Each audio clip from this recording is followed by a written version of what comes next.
தஞ்சமென்று வந்தவரை தாய் போல ஆதரித்து வஞ்சகரின் செயல்களுக்கு வாழ்முனையில் தீர்ப்பளித்து அஞ்சாத நெஞ்சில் அன்புக்கு இடம் கொடுத்து அரங்காக்கும் மக்களிடம் பார்த்த விந்தையை சொல்லட்டுமா? தமிழ்நாட்டின் வளர்ச்சிக்கு சரியான செயல்முறையுடன் இயங்கும் திட்டம் அவசியம்.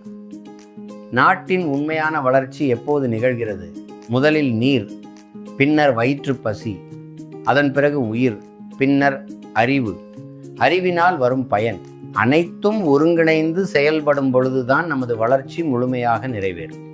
அதிசயம் பார்த்தேன் மண்ணிலே, அது அப்படியே நிக்குது என் கண்ணிலே. நான் அதிசயம் பார்த்தேன் மண்ணிலே, அது அப்படியே நிக்குது என் கண்ணிலே.